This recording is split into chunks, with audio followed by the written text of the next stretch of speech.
Assalamualaikum warahmatullahi wabarakatuh. Perkenalkan, saya Triaju Wahyuni dengan NIM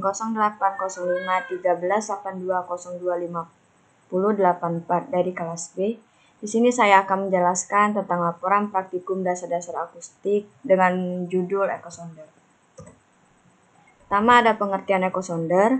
Ekosonder sederhana atau dengan viewfinder merupakan ekosonder yang menggunakan unit layar video sebagai video tampilan ekogram. Pada umumnya juga, ekosonder ini digunakan sebagai alat untuk mendeteksi kedalaman dan level target yang terdeteksi. Level target yang terdeteksi digambarkan dengan warna-warna yang berbeda tergantung dari target yang menghasilkan echo yang diterima oleh transducer.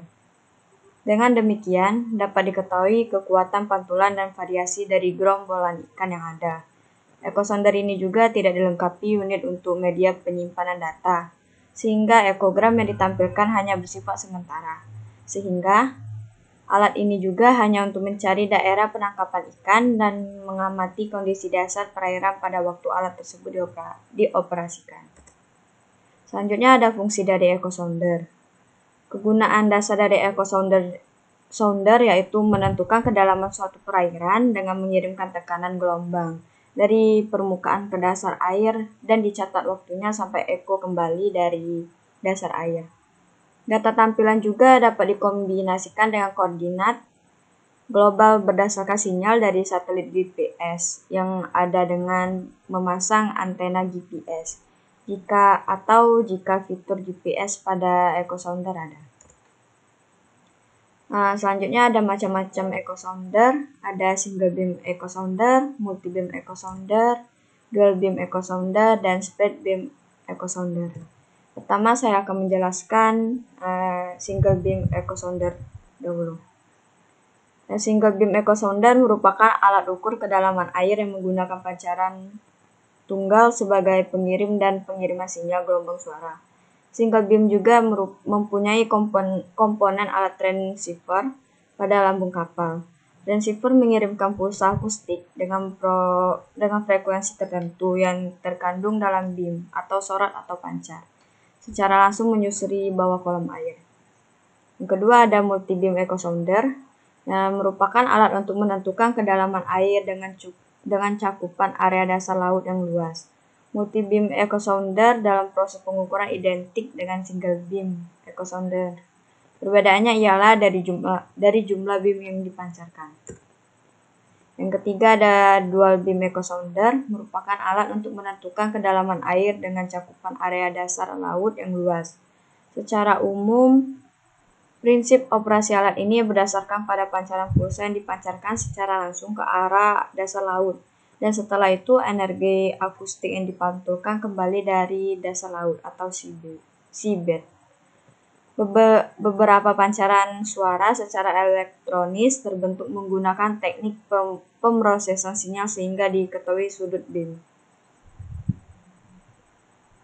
Dan yang terakhir ada split beam ekosonder, merupakan salah satu metode baru yang dikembangkan untuk menyempurnakan metode akustik. Alat ini menggunakan transducer yang berasa pada 4 kuadran. Pada alat ini pulsa akan ditransmisikan secara bersamaan oleh keempat kuadran, namun sinyal yang diterima oleh masing-masing kuadran diproses secara terpisah. Selanjutnya ada kelebihan dan kekurangan pada ekosonder. Kelemahan dari penggunaan ekosonder adalah jika semakin dalam laut, gambar yang dihasilkan semakin tidak jelas atau tidak terlihat lebih spesifik gambar karang, ikan, kapal karam, dan sebagainya. Contoh ketika ekosonder digunakan di akuarium yang berisikan ikan. Gambar yang dihasilkan lebih jelas. Hal ini dipengaruhi oleh laut. Di samping itu mengganggu komunikasi antara hewan laut, contohnya paus dan lumba-lumba. Selanjutnya ada keuntungan dari menggunakan ekosonder, dapat mengukur kedalaman laut yang disertai dengan pemetaan dasar laut. Di samping itu digunakan nelayan untuk mengetahui gerombolan ikan, serta dapat mengukur suhu air pada kedalaman tertentu.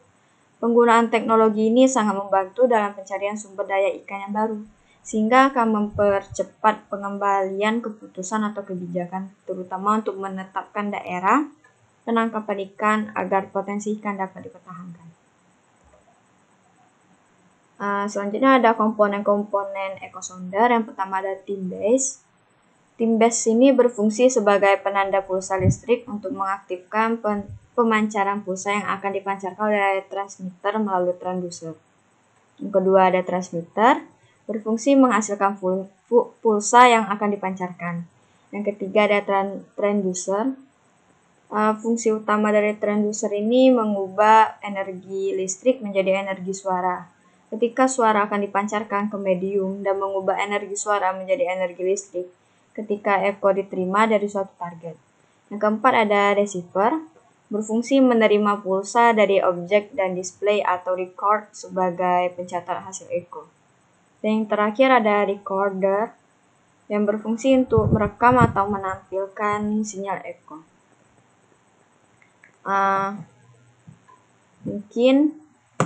Mungkin itu saja yang dapat saya sampaikan dari materi echo sounder ini. Kurang lebih saya mohon maaf. Saya akhiri. Wassalamualaikum warahmatullahi wabarakatuh.